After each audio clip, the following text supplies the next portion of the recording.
بص على المشهد ده. انا منهار يا عاطف، انا كمان منهار يا كمال، انا منهار اكتر منك، انا اكتر منك. تيجي نقيس طيب نشوف مين منهار اكتر.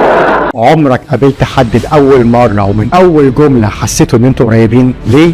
علشان عديتوا بنفس الصراع نفس اللحظه. السر هنا اسمه شيرد ستراجل او الصراع المشترك، ودي اقوى حاجه بتربط البشر ببعض حتى لو كانوا غرباء. الناس ما بتقربش من بعض لما كل حاجه بتبقى ماشيه تمام، الناس بتقرب من بعض لما بيشاركوا في نفس الالم. فالموظف الجديد اللي حاسس بالرهبه اول يوم وانت جيت قلت له انا فاكر اول اسبوع كنت زيك كده تمام، بس بعدها الامور هديت ومشيت تمام. في اللحظه دي العلاقه اتغيرت وتحولت الزماله الى صداقه. وتلاقي حتى الاهالي مجتمعين كلهم ان تربيه ابنائهم المراهقين صعبه جدا، فبيعدوا بنفس التعب وبيتشاركوا نفس القصص عشان يحسوا ان هم مش لوحدهم. والشفره هنا المعاناه بتقرب، فلو عديت بازمه ما تخبيش، قول وهتتفاجئ قد ايه الناس هتقرب منك.